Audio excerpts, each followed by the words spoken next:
Yang besar tentang reklamasi itu sebenarnya sudah banyak diributkan sejak dulu dan diprotes karena itu dianggap bertentangan dengan Undang-Undang Lingkungan Hidup, Undang-Undang Pengelolaan Wilayah Pesisir dan Pulau-Pulau Kecil, Undang-Undang Perikanan dan lain-lain. Oleh karena itu KPK sangat menganggap kasus ini adalah kasus yang sangat penting selama kami di sini karena ini adalah contoh yang paripurna tentang bagaimana korporasi mempengaruhi pejabat publik untuk kepentingan yang sempit. Pesan KPK sangat jelas dan tajam. Kasus yang membelit Ketua Komisi D DPRD DKI Jakarta, Muhammad Sanusi, menjadi contoh kong kali kong proyek masih jadi muara terbesar kasus korupsi. Ada pejabat, ada juga pihak swasta yang bermain.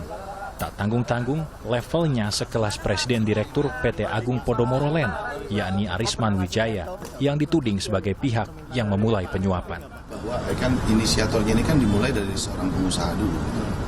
Inisiatornya itu dimulai dari seorang pengusaha kepada klien kami. Artinya nggak ada inisiatif dari klien abang untuk menerima itu ya awalnya? Ya awalnya tidak. Klien kami ini sifatnya adalah pasif, gitu ya. Sifatnya pasif. Kan menyangkut Raperda ini kan diajukan oleh eksekutif dulu kepada legislatif. Dugaan ketidakpuasan korporasi pun muncul dari Gubernur DKI Jakarta, Basuki Cahayapurnama. Setiap tanah yang mereka jual, HGB dan HPL ini, maka DKI mendapatkan uang, bukan uang bentuknya ya, 15% dari NJOP. 15% ini dalam bentuk apa? Bisa buat seat pile, bisa buat jalan inspeksi, bisa buat bangun rumah susun, jembatan, macam-macam.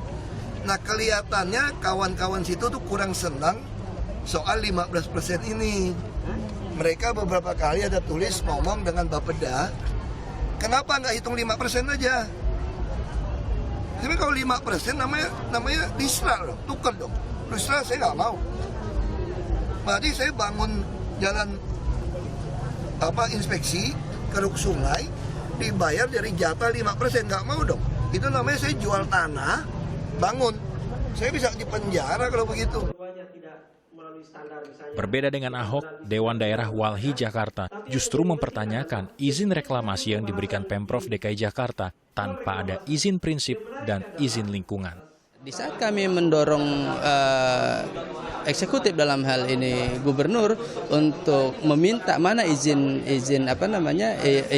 lingkungannya, kemudian mana perdanya, maka pada waktu seminggu sebelumnya itu dilakukan semacam sosialisasi lah raperda zonasi laut. Sedangkan izinnya sudah dilakukan, sedangkan pelaksanaan reklamasi sedang berjalan. Seharusnya kan ini sudah dihentikan.